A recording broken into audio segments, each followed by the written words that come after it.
these times, which are always inevitable and they're cyclical, this is where most people get things wrong. Things always feel bad. It never feels good when things are tanking. And yet it's so predictable and it's so just what it is. Like, I sold a ton of stuff at the end of 2021 and my timing was like spot on. The worst of the Mag 7, probably no surprise, is Tesla for many reasons. Down 37%.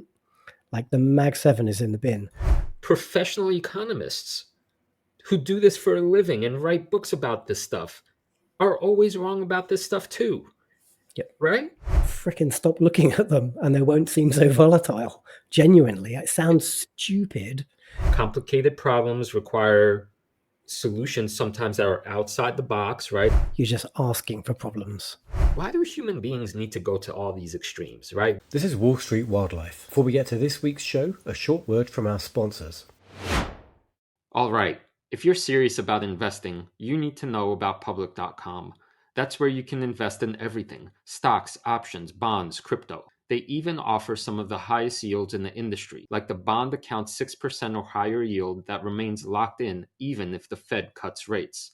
What sets Public apart is how they give you the tools you need to make informed investment decisions. Their built-in AI tool called Alpha doesn't just tell you if an asset is moving, it tells you why the asset's moving, so you can actually understand what's driving your portfolio performance. Public is a FINRA-registered, SIPC-insured, US-based company with a customer support team that actually cares. Bottom line, your investments deserve a platform that takes them as seriously as you do. Fund your account in 5 minutes or less at public.com/wildlife and get up to $10,000 when you transfer your old portfolio. That's public.com/wildlife. Paid for by Public Investing. Full disclosures in podcast description. For an advertising-free version of the show, check out patreon.com/Wall Street Wildlife.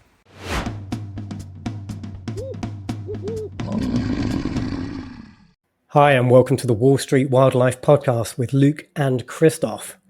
Oh my word, the world has gone to crap. All my growth stocks are in the bin. What are we going to do? In today's episode, we're going to get into some do's and don'ts and some things we're thinking about buying and some things you should definitely not touch. Yes, Badger, you see anything different about me today? I don't think I've ever... Yeah, fine new hat. Howler monkey. That's right. I thought this morning, what would be my most appropriate chimp, gorilla, bonobo, monkey hat out of my collection, and I found this beautiful, exquisite, fuzzy howler monkey hat. Howler monkeys are so cool. If you've ever seen them in Costa Rica, they'll come right up to you and we had to like park the car up while like making out on the road in Costa Rica, howling at each other. And they woke us up like a ton of times. Yeah, they're loud as F. Yeah, so that's kind of what the market feels like now. And public disclaimer announcement, I think these times, which are always inevitable and they're cyclical, this is where most people get things wrong. This is where most people throw their hands up in the air and say, F it, I'm out. It's all a scam. But this is why, if you listen to us, because we've been through this so many times before, we think we have pretty good perspectives on how to handle this. So I've got a relevant quote for you from a classic investing movie that I realized I thought I'd seen and I realized I hadn't actually watched. Margin Call. I watched it yesterday on the sofa in prep for the podcast because it does feel like we're going back into like maybe recession, maybe depression, maybe like the world is falling apart. Here's a great Jeremy Irons like excerpt though. It is certainly no different today than it's ever been. 1637, 1797, 1819, 37, 57, 84, 1901, 07, 29, 1937, 1974, 1987. Jesus, didn't that F me up good. 92, 97, 2000, and whatever we want to call this. He's referring to 2008. I guess since then we had 2020. There was a mini COVID recession. And now 2025, who knows where we're going? We might be going into yet another one. Yeah. Hey, Badger, remind me, are we allowed to cuss on our own show? Actually, I was Googling that yesterday. So apparently, do not use the F word in the first 17 seconds. And someone, Okay, so just hold off. yes, Okay, just get it past 17 yeah. seconds. And a good guideline was for both YouTube and Spotify, do not surprise your listeners. As long as you don't surprise your listeners, it's probably okay. You don't get like crushed by the algorithm. So yes, you can swear, but not in the first 17 seconds. Okay, well, that's fucking great news, Badger. Uh, yes. I don't know. It's like some tension between, right, things always feel bad. It never feels good when things are tanking. And yet it's so predictable and it's so just what it is that at some point, I mean, that's such a good quote, like the professionals just know that it's coming, they expect it, and they know how to write it out. So, yeah, look forward to talking more details about this. We're professionals. Like we've seen this before. We've written it out. Like arguably, but I think I've said it before, right? By luck, probably more than by judgment. Like I sold a ton of stuff at the end of 2021, and my timing was like spot on. And I did that for other reasons because I'd suddenly semi-retired and I wanted to build an income investment portfolio. I went to cash, and then that really served me well. And so I've tried to be much more deliberate this time around, and I've got to like 25% cash. I was there a couple of months ago, and I feel like I'm in a comfortable place, ready to redeploy that, but not yet. Because, well, why don't we take a look at the Mag 7? Because I think that's like an interesting lens into like where are we in the market. I'm just going to pop up a FinChat.io, nice pretty picture of the Mag 7, because you might remember, Christoph, back in early January, our first episode of the year, you and I talked about Magnificent 7 versus small caps, and we tried to make some predictions about which way the market was going to go. And I think we were both like anti-Mag 7. It felt like they were massively overvalued. Well, if you look at just those last 3 months, like start of January when we recorded that episode to today, the best of the Mag 7 is Meta. It's down 2%. The worst of the Mag 7, probably no surprise, is Tesla for many reasons, down 37%. Like the Mag 7 is in the bin. But if you zoom out and you look at this picture like over multiple years, stuff is still overvalued. Like, okay, we've seen a correction, some stuff more than other stuff, but there's a long way to go if things really going to get ugly. Correct. Let me pontificate a little bit live with you about my current thoughts on all this global turmoil and econ stuff. I think I've been doing a good job trying to listen to all sides of the political aisles. And at one point, I do have to admit, it is fundamentally confusing when I can't trust some basic data. I don't know if you feel the same way, but like seriously, like any podcast I listen to, even or show, like, I think of them as credible people, and I've done my work selecting who I listen to and don't. But at the core, there's these disputes about, is Doge, for example, are the claims they're making true? And some people say, yes, it's all true and we're saving all this money. And other people are saying like, no, it's a bunch of lies and they're not, and I don't know how somebody on the outside can truly verify what's what. So that I'm just bracketing that as a big problem. Yep. That said, let me argue for and against myself where I just make a big old chaotic mess out of it. I would say on the side of Doge is necessary or government cutbacks necessary, we are in a debt crisis. And by our, I mean, I'm talking about the US, right? But that's, I think, a given, a fundamental given. If something didn't happen, the US was on its way to bankruptcy. Would you agree with that? Yeah, totally. And if you want to go deeper into our thoughts on that, maybe 4 episodes ago, we went pretty deep on that topic and talked about Doge and talked about like the corruption that might be hidden inside some of that stuff. But I think we both concluded, well, certainly I concluded, it's necessary to do like a sweeping attempt at trying to clear up, establish some efficiencies, clear up some of the reckless spending, and get the US economy under control. Right. It was, to me, to my eyes, it was a disaster just waiting to happen and was visible. And some of the world's smartest financial minds were saying the same exact thing. So I don't see how, and this isn't I'm not trying to make this a political statement, but the Democratic Party's fundamental priorities, at least over the last couple of years, they're not there to reduce the budget exactly. They're there to provide social safety nets, really important things. But when the Titanic is heading toward the iceberg, right? So that's one side. The other side is, okay, so you have Elon and his chainsaw coming in, but is that reckless? Is that completely, I mean, there's the legality of it, and is he actually doing what he's saying he's doing? And maybe the fallout is much worse than, can you really just fire the U.S. government and expect things to continue functioning? And I mean, and all this stuff. Then, okay, so then let's add tariffs to the equation, and this is the issue. Yeah. I read a bunch of brilliant minds saying that tariffs are a horrible idea and they won't work and they'll just make things worse. And then I also read a bunch of other positions saying, no, this time it is different and there's such a great imbalance in trade and whatnot, and there's going to be all these manufacturing consequences that will be good for the United States. So it's a good thing. My point here is the following: that I really don't know what the truth is. And professional economists who do this for a living and write books about this stuff are always wrong about this stuff too. Yep. Right?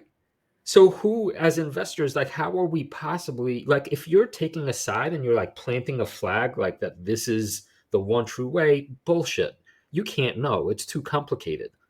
Right? So this is a bit of a rant, but my only solution is to go back to what I try to go back to, which is systems thinking, which says the following. This is all I mean by that. When you think in terms of systems, you zoom out and you see that there are many, many variables at play that interact with one another, but it takes time for any one input to have an effect on another input that then causes a change, say, in the output. So if you think of a bathtub and faucets and knobs, right? If you turn on one knob, the water starts to rise, but it'll be a little while till it overflows, right? Makes sense? Yep. So I'm not arguing in this moment in favor of Doge or against it, but I am saying if anytime you make a big change to the system, it's going to take time to actually see the results. So for all the people that are kind of yelling and screaming that because the markets are falling, that the tariffs were a bad idea and all this was bad and Doge is completely wrong. Well, I don't know, but I also know it's going to take time to see.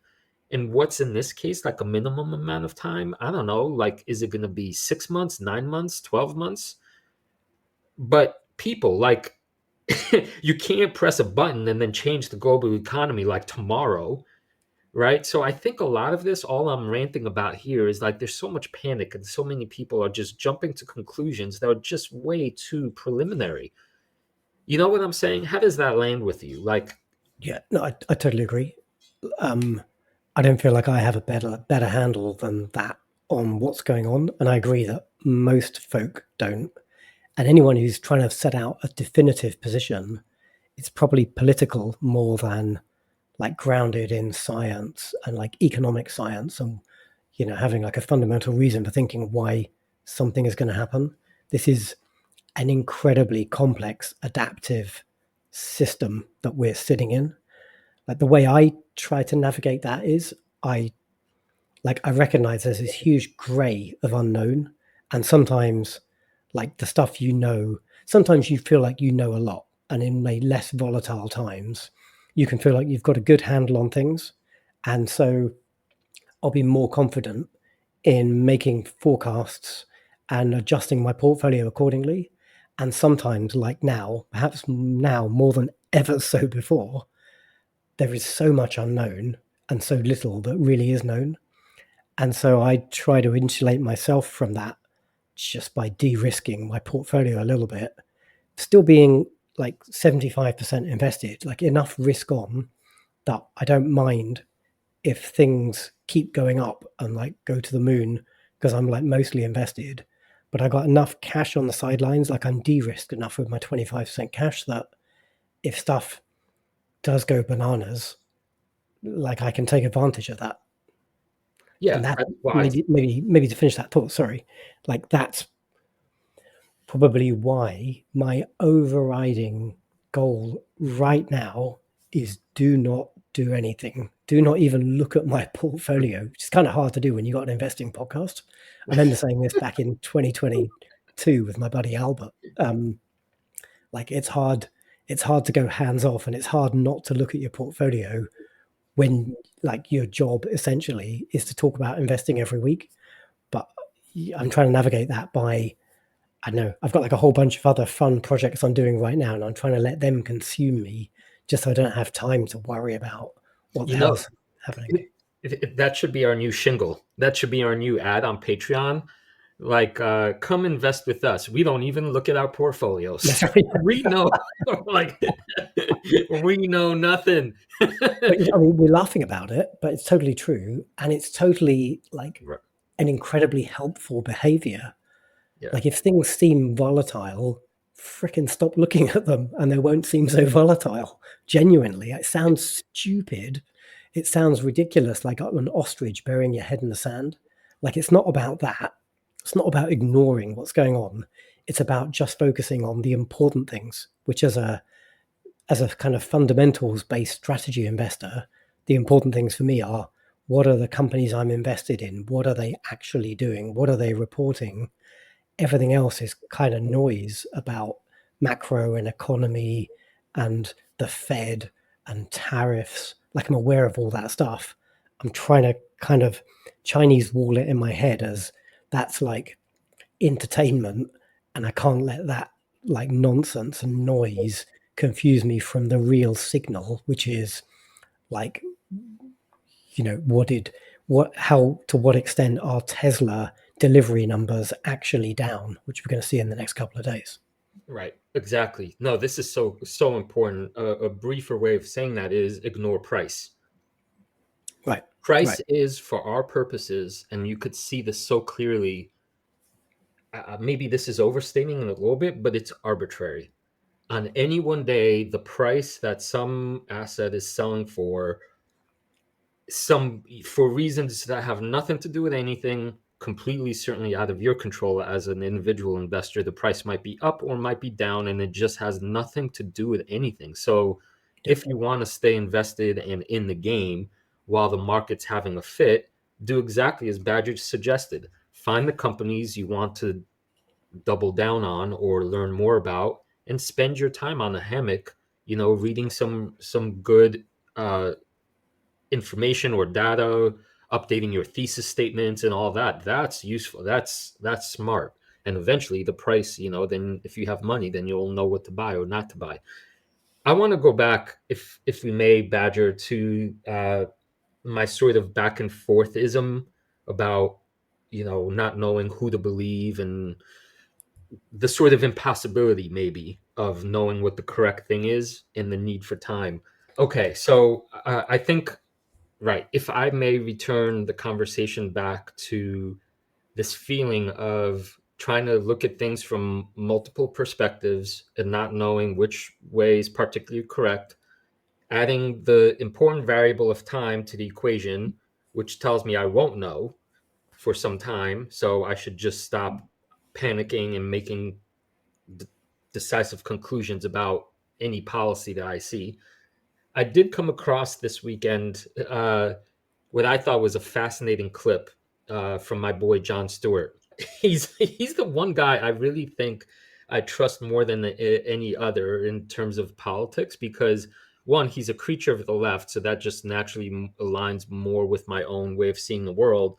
but he's the one guy on the left that, at least in recent times, has had the capacity to openly critique a whole bunch of stuff that the left is doing, as opposed to, complete blinders and ideological blinders. So this was a conversation in which he was talking to another guy very much on the left also, Ezra Klein. He writes for the New York Times.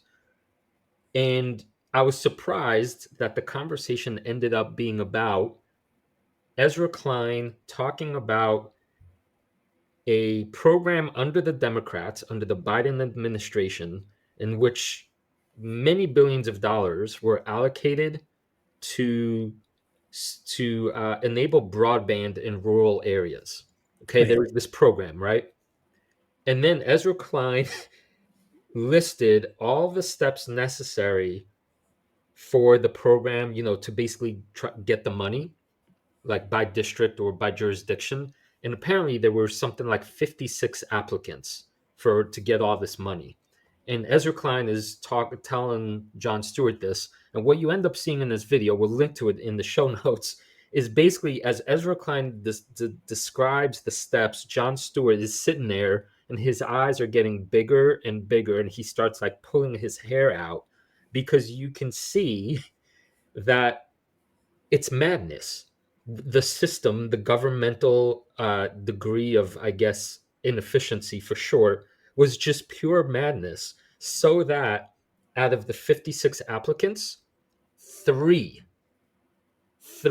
out of 56 got to the point where they were finally able to like apply one more time for the money. And so all of that is to say, like, these problems are real, and it's a disaster. And it seems like no matter which side you're looking at these things from, everything seems like a disaster. It's natural outside of like the private sector. Like even in the private sector, like I used to work for one of the world's biggest banks. Like organizational bloat and bureaucracy, like left alone, it's the nature of like middle management to kind of grow itself and grow its power and add more rules and parameters and regulations and guidelines. And some regs are really, really important. And most of it is just complete nonsense and gets in the way of actually doing business. So that's the interesting thing about, Elon's position. He's now such a political figure for all kinds of things that I think are problematic. But I think what I'm seeing amongst enough people is that it's like because there are multiple issues here, and you have a polarizing figure. Throwing the baby out with the bathwater might be the least worst analogy I could think of. That it seems like if you disagree with, say, many of Elon's political statements, especially about, let's say, immigration for short, right? Then you're priming yourself to also think that what he's trying to do with governmental efficiencies is immediately like evil and terrible, right? But let's step back for a second. He is one of the world's best business people ever, right? I mean, for better or worse, his strategies have built incredible things. So might it be the case that some of these tactics he's using are the right things, but they're painful and the immediate consequences are bad? And of course, the optics are bad. And him going out with a chainsaw is just rhetorically and, it's just stupid, right? Like the way he antagonizes people. But maybe there's something to it. And I guess my summary about all this is, can we just like stop reacting so out of maybe agitation or like can we just allow these processes to sort of move through? Maybe that's all I'm saying. So is this a call for a little more patience? Which wouldn't surprise me if that's all I'm trying to say.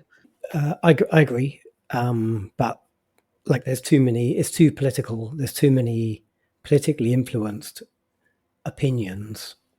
That's just not how things are going to play out. I found a really interesting follow, a guy called Ed Price, and I'd like to link to his YouTube channel. And he's a very smart Brit who's now an American, is a journalist, and he did a really interesting interview on CNBC or one of the news channels that I caught. And I think now he's trying to launch his independent career on YouTube. And he was talking about Doge and some other stuff, and I won't try and recap it, but essentially his view is that Elon is the fall guy. You're right, everything you said, like he is probably the best person or one of the best people in the world to try and run this. But at the same time, Trump has got him at arm's length. And if this does go to shit, no one should be surprised, least of all Elon, if he suddenly takes the fall for all the bad stuff. Right. Politically, it's great positioning. We know for whatever you may think of Trump, he's like a political, he's like the political guy that just can't die. So he must be doing something, right? Right. He knows something about how human politics in the real world work. And sure, Elon's this fall guy. How does this help individual investors, right? Maybe that's the question we need to come back to. And I think all maybe we're saying together is it's complicated. Complicated problems require solutions sometimes that are outside the box, right? Because more of the same, you're just, kind of an idiot for doing the same thing that created the problem is going to fix it. So don't panic. Don't predict. Let it set. I mean, when you have a big problem to begin with, it's going to be painful, like getting out of it. So there are no magic solutions. So maybe our energy, right, are better spent, the virtues of stepping back, doing research, focusing on what we can control, rather than, coming to these snap judgments that are just, I don't know, probably. Well, yeah, zoom. You're right, totally right. Zoom out. If we go back to my margin call, Jeremy Irons quote at the start, right? He just reels through 20 major recessions most over the last 100 years, but some back to the 1600s. This has happened before, it's going to happen again. And let's now, looking back at 2008, it looked like the world was falling apart. The entire financial system was coming down. There were some very serious problems. Big global institutions went down. But in the rearview mirror, with 10 years of hindsight, we've gone through another whole cycle. It's not that it's irrelevant. We learned some lessons and we've improved some regs and tightened stuff up. But the world is more robust and stronger. And all of the companies that were looking, if you weren't Lehman's, most of the companies who were looking like they were in perhaps big trouble then, most of them survived unscathed. And most of the stuff we're interested in, like big tech, has gone on to bigger and better things. If you can zoom out, take a breath, don't invest money you need in the next 5 years, all those things that we talked about just last week, our 10 investing lessons to make you a more successful investor. And we had a little movie kind of anecdote for each one. If you follow those lessons, they're most important at times like now when things seem really scary. Amen and hallelujah. All right. If you're serious about investing, you need to know about public.com. That's where you can invest in everything: stocks, options, bonds, crypto. You can even earn some of the highest yields in the industry, like the 6% or higher yield you can lock in with a bond account. Public is a FINRA-registered SIPC-insured platform that takes your investments as seriously as you do. Fund your account in 5 minutes or less at public.com/wildlife and get up to $10,000 when you transfer your old portfolio. That's public.com/wildlife. Paid for by Public Investing. Full disclosures in podcast description. Wall Street Wildlife is brought to you by the Chit Chat Stocks Podcast. My name is Ryan. And my name is Brett. And we're the hosts of the show. On Chit Chat Stocks, we are constantly researching new stocks from high flyers to undiscovered small caps, diving deep into business models, debating competitive advantages, dissecting valuations, and we have a fun time while doing it. Supercharge your investing research and start listening to the podcast today. You can follow the Chit Chat Stocks Podcast on YouTube, Spotify, or Apple Podcasts. Follow the show so you never miss an episode. That is the Chit Chat Stocks Podcast. Speaking of, do you have a update on your investment to-do list? I do. Let's share this on screen. And I shared this last week with our Patreons in our Badger and Monkey Trades channel, because we got like a extra special bit of the Patreon where we talk about usually trades we've done, but sometimes trades we're about to do. So I thought I'd share my to-do list, because this is how I navigate, like forcing myself to be diligent and not react to respond to market events. I literally, it's so dumb, it's simple, it's so simple, it seems dumb, but it works for me. I literally, if I want to do anything, I put it on my to-do list and then I take a breath. Let's have a look at some of the stuff on the to-do list, right? There's stuff that's been on here for literally 6 months plus, but I've added some things. So maybe pick out one or two of the changes in the last couple of months. I really want to rebuild my Amazon position. I do think that is becoming very, very good value right now.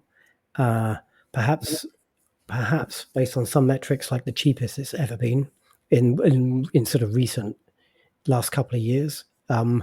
But it doesn't feel like time to pull the trigger on that just yet. And the reason for that is, like, we don't know what tariffs are going to do. I don't want to forecast. Like in the UK, in the April, it's like the new tax year next week. National insurance and minimum wage are going up. So it's going to make it actually more expensive particularly for small and medium enterprises. But any company that has like a lot of human workers, and Amazon falls into that bucket. They have like essentially a lot of tens of thousands, hundreds of thousands of folk in the UK working for Amazon who are paid like a fairly low wage. So they're going to get impacted by those changes. I don't know what's going to happen in the US. Like Trump has talked about eliminating income tax for anyone getting paid under $150,000. Someone's got to pay that bill. If it's tariffs, it's going to be organizations that pay that bill. Amazon is like a major importer. They're going to get hit by tariffs. I don't know what it's going to do to them. So this is one that's on my to-do list. I'm just going to take a breath. I'm not in a hurry to add. I've got some Amazon in my portfolio, but I do want to add to it. Anything else on my list that kind of catches your eye and you think we could dig into usefully? Oh, I see one that catches my eye for sure. Diversify Bitcoin into Link. Oh, I'm so biased. Goodness. Yeah, I've got this monkey on my shoulder telling me what I'm doing. I've got maybe just like about 1% of my portfolio in crypto, like fairly small in the grand scheme of things. Most of it's Bitcoin. So yeah, this monkey tells me I should own some more Chainlink. So I'm going to do that after the 6th of April, because then I can sell some of my Bitcoin and I can use my capital gains allowance. Like new tax year. So, but yeah, I plan to do that. Okay. The only other one that catches my eye is by Anduril. Yeah, it's been on my list for a long time.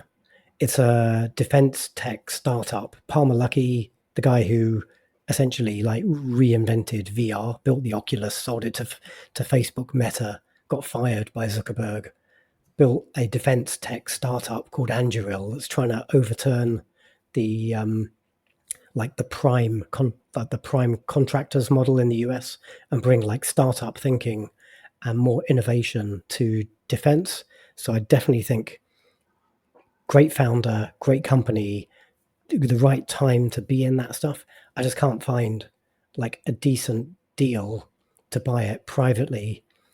I found with good terms, like often there's like when you buy a startup when you buy like a private investment, there's often like a fee which could be say 5 to 10%. So I'm just going to have to suck up the fee when you buy. There's also times like carry. So like if you make money, some percentage of the profit of the gains accrue to the guy who sold you the stock, like essentially like the manager of the special purpose vehicle. You can get good terms if you're willing to spend about $500,000, but that's not the kind of money I want to throw into a company like Anduril. So with my little like 5-figure investment, I'm just trying to find decent terms and I can't find them right now. So it stays on the watch list. I'm probably going to end up having to buy this one when it IPOs, if it IPOs. Okay, right on. So maybe this is a good opportunity to switch over to the why the link BTC to-do list is interesting to me.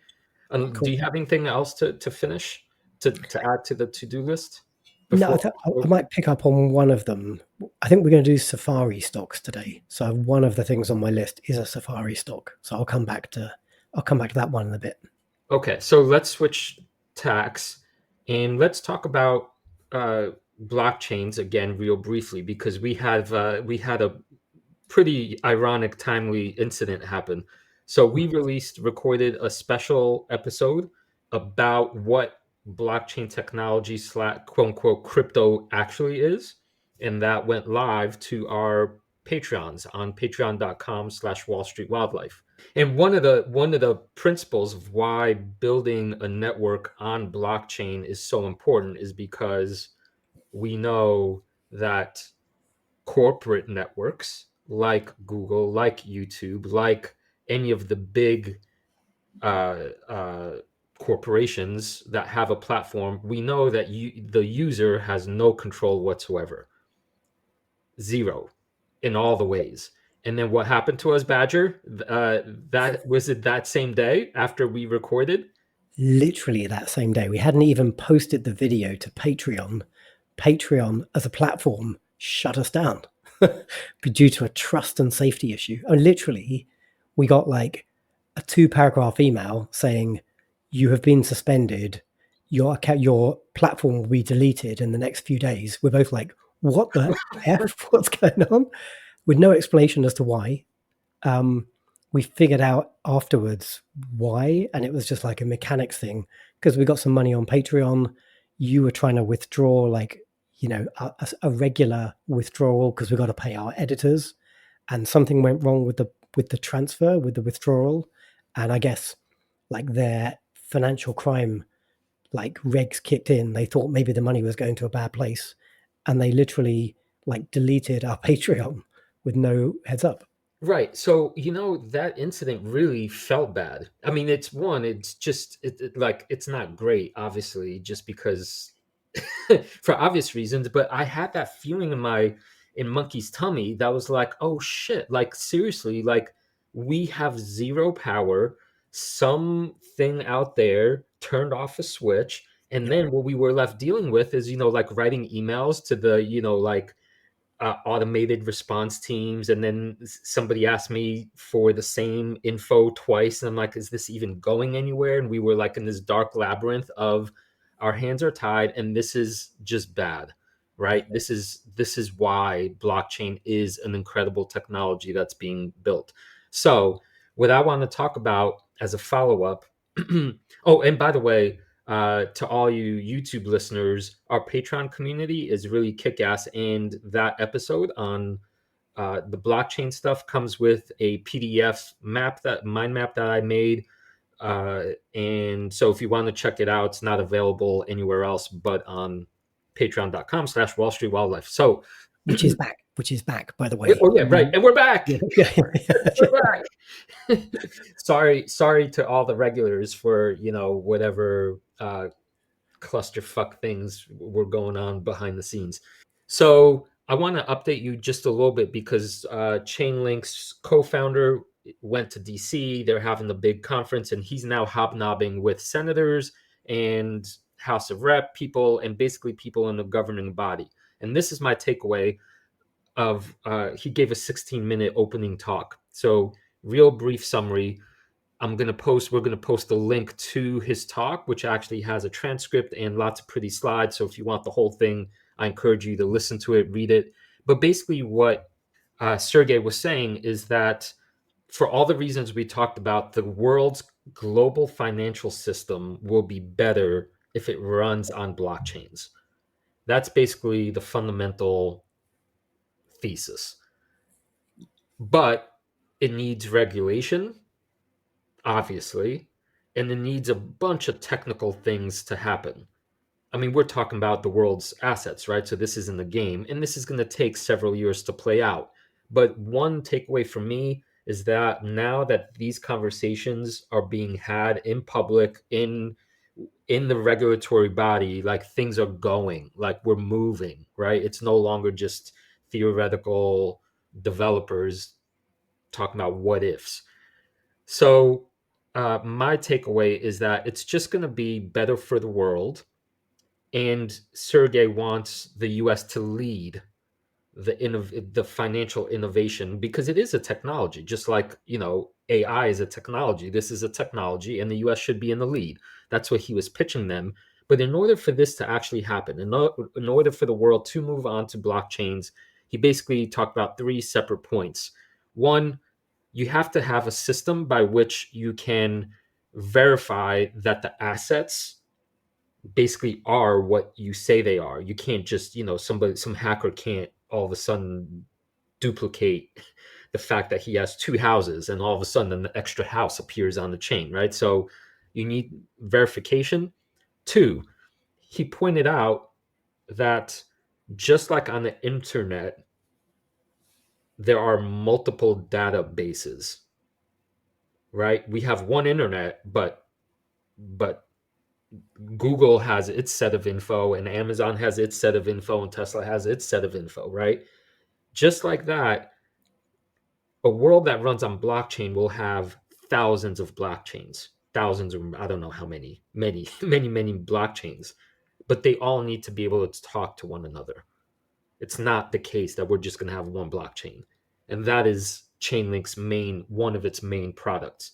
It's called CCIP. It's the protocol that will allow all the blockchains to seamlessly work as one. And the last point that he talked about is, and I think this will be of interest to you, so to speak, as a banker or anybody that's interested in finance, is that he wants or says there needs to be, or the evolution in finance is to have something he calls the unified golden record, which means that, well, the tagline is, it's a single source of truth for capital markets. So it's about combining not just who owns what asset, but it combines all the data about that asset with who owns it in one, call it, golden record. So that this basically, when you have both of these kinds of informations living in one, call it, token, this prevents things like scams and financial collapses. Because remember, like just one example, Silicon Valley Bank, right? Crashed. Why? Because the ledgers of that bank were not transparent and visible. So anybody doing business with them were basically interacting with a black box, but because they did not have the appropriate data. And, why do global crises come up in cyclical terms, right? Regular terms, because there's missing data. Yeah, like SVB went down essentially because they hadn't marked to market the assets on their books. So they had fantasy valuations of the things they had, and the numbers didn't add up. And it turned out they were insolvent if they actually looked at the true value of the loans and their assets. So right. Yeah, that got pretty ugly quick. Yeah. Yeah, so I just want to remind listeners that from my perspective, why I'm so in love with this particular new evolving technology is because it's actually the opposite of what makes the headlines. The headlines are all this bullshit crypto gambling schemy things. Meanwhile, these legit, call it, technologists and developers are working to solve a legit problem that has haunted humanity in its entire history, which is financial scams and basically lack of data, lack of transparency. And if we fix this, if the global system moves on chain, then I think, I don't know, I had this thought, Badger. I don't know, maybe this is too like pie in the sky, but it's like people, let's say 50 years from now, might look back at humans, the human financial system when it wasn't on blockchain, and look at it like, oh my God, you guys were doing what? You guys were like making promises that, oh yeah, we have this amount of money in our balance sheet. Trust us, right? And it'll seem, I think, like the dark ages, potentially, right? If all this works, if the technology works, if the regulatory rules are put in place and all that. So the last bit is, I think the final sales pitch of this stuff is that tokenized equities, Badger, are simply better. And quote, I'm going to read you just a brief quote. You could buy a tokenized equity or you could buy a traditional financial equity. And the tokenized equity would have one, better liquidity, more global access to capital, critical information available without costly data subscriptions, and could be acquired, held, and resold by you at a low compliance cost. So equities versus tokenized equities, the case here being made is that there's just the tokenized version of it enabled by the technology is just so much better. And so end of my my spiel, but hearing that talk, I'm like, yeah, in 2 years, if this all goes well and it's appearing like it's heading in that direction, this could be a massive, massive upgrade to how we do business in the world. Like maybe, but there's still so much nonsense to get through between now and then. And it's honestly not clear to me that is the best destination, me personally. But like even like just what this week, GameStop. Like remember we did a episode on Dumb Money, that movie about Roaring Kitty and like the GameStop craziness. Like GameStop have just apparently reinvented themselves as a crypto company now. Like they've just announced in the last few days they're going to raise $1.3 billion by issuing convertible stock, and their treasury function, they've just added like, we're going to start like collecting Bitcoin as part of our treasury function. They're going to become like, they're trying to position themselves maybe as like MicroStrategy Part 2. The Hawk Tour girl has just been like let off the hook by the SEC, I think, because of her Hawk coin talk, whatever that thing was. Like there's so everything you see in the news is just like meme nonsense garbage, and like the real stuff gets buried. And I it's on my to-do list. I kind of go back to our conversation with Daniel, our Chainlink expert, like a few months ago. Like I bought that. I get that idea. I'm now going to start adding Chainlink into my own investment portfolio.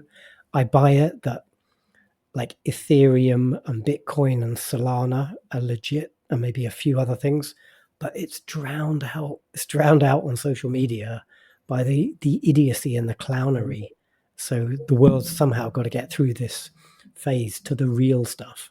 Well, that's why I wanted to bring this up in this episode. It's what's real is you have this guy from Chainlink One, he was talking to the president of the United States directly a couple of weeks ago. But like the president himself Right. is like running multiple crypto scams. No, that's true. But like in terms of power, right? I mean, yeah, of course. Yeah. Or the ability to make things happen. And when you are presenting your slides to senators and members of the House and the governing body of the world's most powerful country, that's the stuff that investors need to be paying attention to. Leave all the meme coin stuff alone. Forget what GameStop is doing. The fact that it wants, I mean, just like you could easily walk by a casino and not go in and play all the slots, you could easily walk by all the crypto garbage and focus on where real value is being built. And that's all that monkey's screeching about. That's the only thing. And I'm highly encouraged by the developments, and I can't wait to see how this plays out. honestly. Like, it's kind of mind-blowing when I think about it, potentially. Great stuff. Good. All right. So yeah, watch this space, but like, do not buy the garbage meme coin crypto stuff. Like, you're just asking for problems. I've got another topic for today, which is not really related, but it's another do not buy. Can I tell you about leveraged ETFs? Yes, please. Sounds like something Monkey, after a couple of rum-based Negronis, might be like, talk me out of it, Badger. So I saw on the Seven Investing Discord a few days ago one of Seven Investing's excellent stock advisory service. One of Seven Investing's original members is talking about wanting to buy the 2x Tesla ETF, the 2x Palantir ETF, the 2x Nvidia ETF, and I'm like, do not do this. Do not buy these products. So I thought it might be useful just to talk a little bit about why they might only be suitable for like intraday monkeys, not for anybody who's holding a position. Well, not even long term, but overnight, right? If you're holding a position overnight, these are not the products for you. So what are they? Tesla flips up and down. It's like a super volatile stock. We said at the top of the episode, Tesla's down like 30 something percent year to date because there's so much like chaos in the markets. If you owned 2x Tesla, let's say we bought that tomorrow morning, start of business, and we bought 2x Tesla. And it's an ETF. You just buy and sell it like any other ETF. So if you bought the underlying, i.e. the Tesla stock, and let's say it was a very volatile day and the stock went up 10% or down 10%, if you owned the 2x Tesla ETF, then instead of going up 10%, you go up 20%. Instead of going down 10%, you go down 20%. So that's like that's like the purpose of these things, to amplify what's happened. And there are even 3x, and I think there might even be like 5x ETFs on certain really niche things. They're all bad. Now, they're bad for two reasons. One is obvious and one is not so obvious. The kind of obvious one is, if you just take a volatile company, like let's sit with Tesla as our example, like if you own the underlying and it goes up by 10%, let's say $100 in Tesla stock, and it goes up by 10%, then you've got $110. And if it then goes down by 10%, you lose 10% of the $110, i.e. you lose $11. So you finish up, you went up by 10%, down by 10%, you finish up, you've lost $1. Does that make sense? You've gone from 100 to 110 to 99. If you owned the 2x Tesla, and this is all, we're just taking the sort of simple case here, then you go from $100 to $120, then you go down by 20% of 120, which is 24. So you're down to $96. So it's not like you've lost, like in the base case, you lost $1. If you own the 2x ETF, you've lost $4. That's just over like one day. And if you sequence together like day after day after day of a volatile company, well, you're going to get run to zero very quickly, just because like the downside is magnified and the downside is more impactful than like the equivalent upside. But these leveraged ETFs are bad for a more complicated, subtle reason as well. And it's because they have to do something called like an overnight reset. And so every night they reset themselves. And it's because this is really complicated, and I don't want to try and get into the real arcane detail of it. But essentially, like if you've gone up 10%, so the underlying went to $110 and the 2x ETF went to $120, well, you have to have like you have to start day two with the same amount of leverage. So that means the ETF has to go out and get more exposure, because it only had exposure to like $110 worth of stock. But in theory, it has to kind of sell to the owners of the ETF, like the investors. it has to sell at that point $240 worth of exposure. Does that make sense? Mostly, yeah. Yeah. So essentially, these things magnify overnight. They magnify the gains and the losses even more because they do this reset each day to get the same kind of market exposure as if they'd like doubled or halved from yesterday. Well, not doubled or halved, but if they'd gone up by whatever percentage yesterday or down by whatever percentage. And so this daily reset serves to magnify your gains or your losses even more. So in a volatile market, like these things go to zero. They go to zero even faster than you would think because they're doing this daily reset. So these are complicated financial products that could have a place, not in my portfolio, but maybe if you're doing like weird intraday stuff. But if you're going to hold a position overnight, like these are not designed for that. So do not buy these thinking, oh, Tesla's going to go up. And in the long run, if I hold it for 3 months, I can make a gain, it's going to go up. But if I hold the 2x ETF, it's going to go up even more. It ain't. It's going to volatile itself to buggery and your portfolio is going to get eaten alive. Right, or rather, right, that's actually quite quotable. It'll volatile itself to buggery. We have so many fun slogans for y'all. To me, it sounds like more a case of gain clarity, whether you're interested in going gambling in the casino or in which the likely outcome is zero, or whether you want to invest. And if you want to go gamble and there's a place to have a little bit of fun, then make sure you just you're labeling it gambling, you're heading into the casino, you have zero expectations for coming out with more money than when you came in with, and be satisfied with whatever outcome that is, but don't deceive yourself that you're investing. Yeah, very good point. Maybe if for no other reason, no, that's right, that's plenty. That's stay away. You reminded me of something, like totally random sidebar, but you mentioned gambling. So last week, I came back from ski season a week early to attend my good buddy Jimbo's 50th birthday poker game. And it was incredible, like a great event, well organized. There were almost more bar staff and waiting staff and chefs than there were players. It was, he provided a great event. Anyway, he's just started listening to the podcast. So I do want to give a shout out to Jimbo, like happy birthday, buddy, and thanks for the invite. But it did remind me, so I got a confession. I think about a month ago, 2 months ago, I said I was using Gemini, like an LLM AI. I was using AI to enter the FA Cup fantasy football thing, and Jimbo was the organizer of that. And I declared victory, like Gemini has won me £800. Well, it all went to shit at the weekend, and I had 2 teams remaining. I was in like a material lead. But the guy in third place, one of my friends, both of his teams beat both of my teams, and now it's all over pretty much. So I declared victory too soon. Too soon, Badger. Yeah.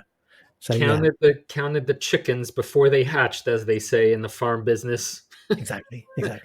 Stick to portfolio management, huh? Yeah. So anyway, good luck to. I don't watch football, but good luck to Nottingham Forest, because if they go on to win it, my other buddy will be happy. Anyway, he looks like he's going to take the glory. All right, Badge, take us home with a Safari stock. Yeah, let's do that. We haven't done Safari stocks for a little while, so let's do that. And my one for this week is something that's on my investment to-do list. It's been on there for quite a while. So Novo Nordisk. You heard of them? Sure. Yeah. So huge company. Yeah, huge. Like I think they're Danish, like sort of pharmaceutical company. I think they're most famous for their diabetes care medications, and they're like a leader in that market. And I guess they became not like a meme stock, but they really had some significant gains over the last year or so because of Ozempic. So they, I think they have the patent. I might not be completely on the number here, but like Wegovy, I think, is one of theirs, and they're the largest provider of in the world of some of those like revolutionary weight loss drugs. So that's really driven them to new heights. Well, they are in the bin. Now they're on my watch list because they're a decent dividend investment, and I am still looking to increase my dividend portfolio. But they've been smashed recently for a number of reasons. Probably the biggest of which is there's a lot of competitors now for these weight loss drugs. There's other therapies from other manufacturers. They're still the biggest, but there's others. But also Trump tariffs. And Trump said a few days ago, about a week ago, that he was turning his eye to pharmaceuticals and there were going to be some pharma tariffs. And that has not helped the company at all because they do most of their sales in North America. So, so they're facing an uphill battle there. So, again, it's on my watch list. It's a Safari stock for me. I'm not buying it just yet. It is really on my to-do list. But I want to see how this tariff thing plays out. And when the noise turns down on that, at least investors get some clarity on what the cost of business might look like for Novo Nordisk, then I think they're well positioned to be a good investment and a solid part of my new to be built income portfolio. Excellent. I was going to talk about a specific stock in the biotech sector, but I'm going to wait for next week's episode. But I will say, in general, that the biotech sector as a whole right now is complete stinking garbage.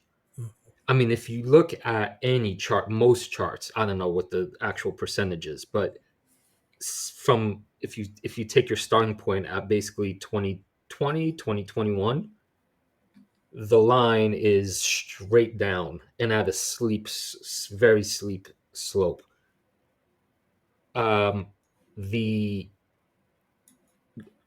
Especially for up and coming companies. I mean, basically, there are very few people right now willing to invest in pre-revenue companies. The venture capitalists world is dried up. I mean, there's a bunch of good companies probably getting acquired for pennies. I mean, it's called like, what's it called in crypto and in biotech, a winter, so to speak. And this winter has lasted, a winter years now. That all sounds bad and skull, but that is precisely when everybody else is running. But then everybody else sees nothing but running away, and that's when some savvy investors start serious. I'll talk more about the stock that continues to interest me next week, but for I think you're right. Put it this way. I think you're right to looking at especially a well-established biotech company in moments like this. When you do your research, look into what's happening at the FDA. There's a guy I interviewed for my previous podcast years ago, a really good finance analyst who sits in the biotech pharma space called Adu Subramanian. And his newsletter, Substack, just yesterday talked about this topic.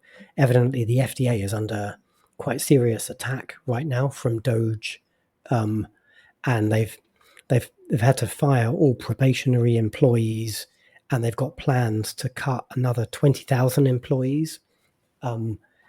And then also, part of their leadership team has just stood down, essentially been asked to leave.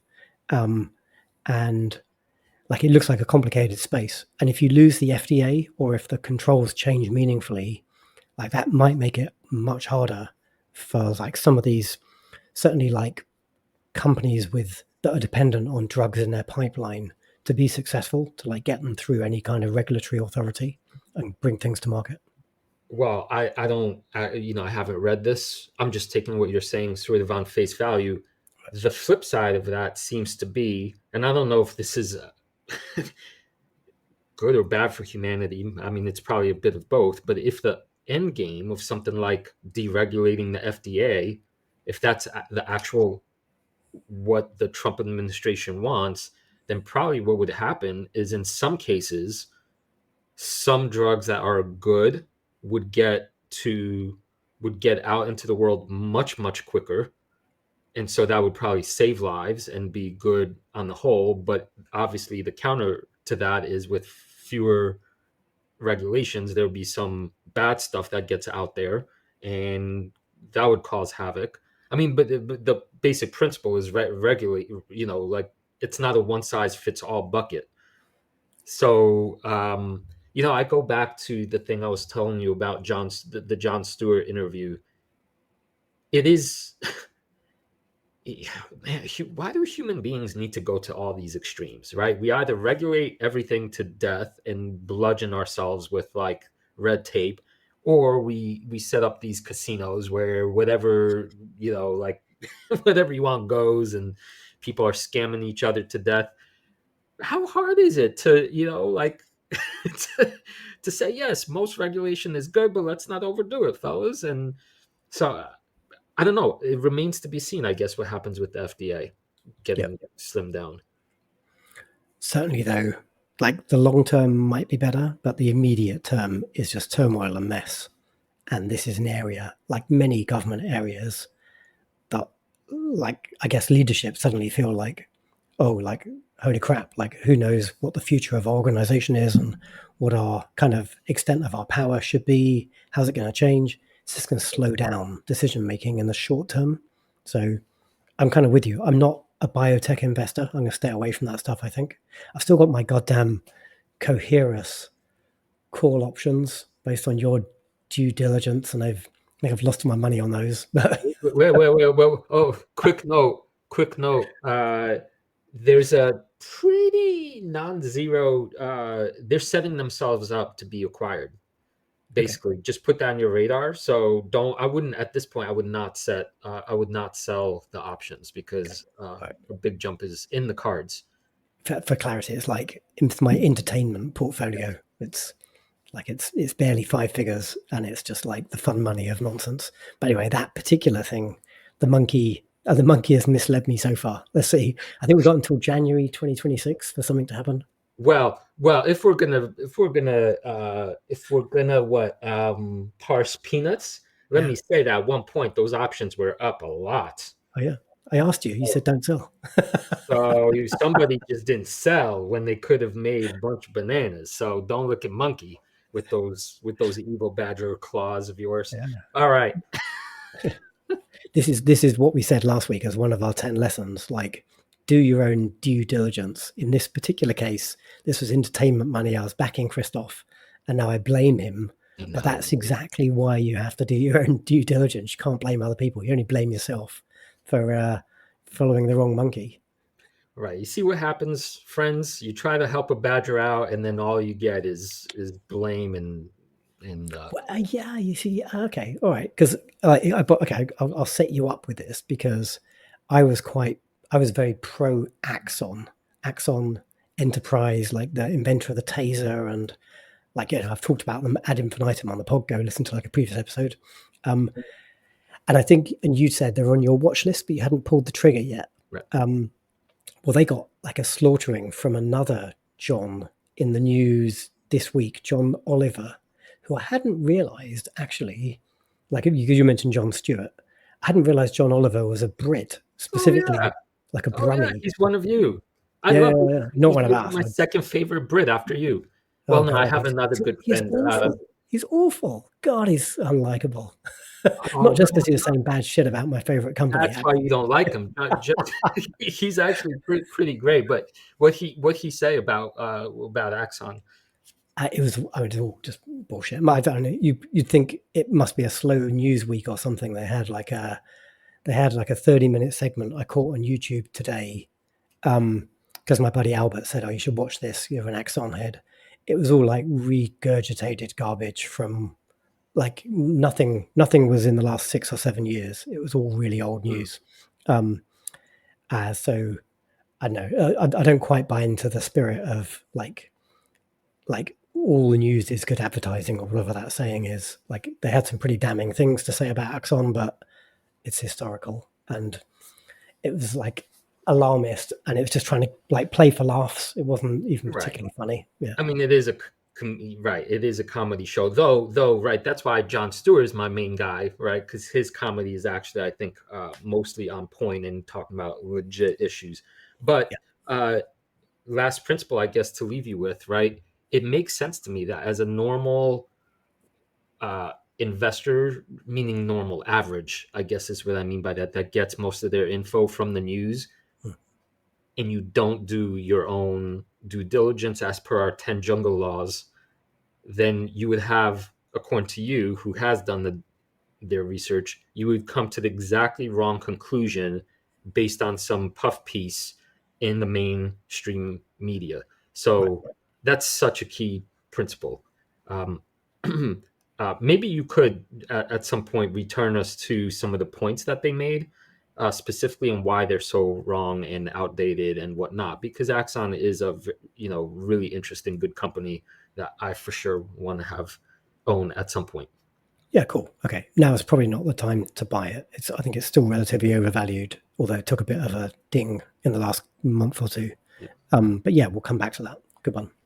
All right, so let's end our show with a reminder that our Patreon community at patreon.com/Wall Street Wildlife is back in business, and we're having conversations in the community chat, and we have a trade channel where we post our new buys. And on April 1st, we're re-upping our King of the Jungle portfolio with another $200. So let's see how long Monkey could refrain himself from spending it all at once versus Badger's obvious tried and true tactic of just doing nothing. But when he does, it's meaningful. So we hope you join us there on Patreon. And I did buy a couple of things in the last week. We talked about it on Patreon, so I won't talk about it here. But yep, go check out on Patreon if you want to see what I added to my King of the Jungle portfolio. I do want to give a shout out to FinChat.io. We only talked about it once in today's episode, and I showed that Magnificent 7 graph. It is an incredible tool. I use it. I'm probably staring at it for like an hour a day, pretty much every day, including weekends. It's my main research tool now.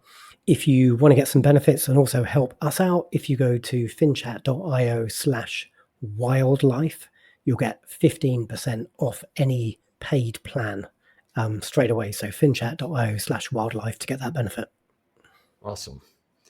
Are you ready to become a beast of an investor? Your journey, my friend, starts here.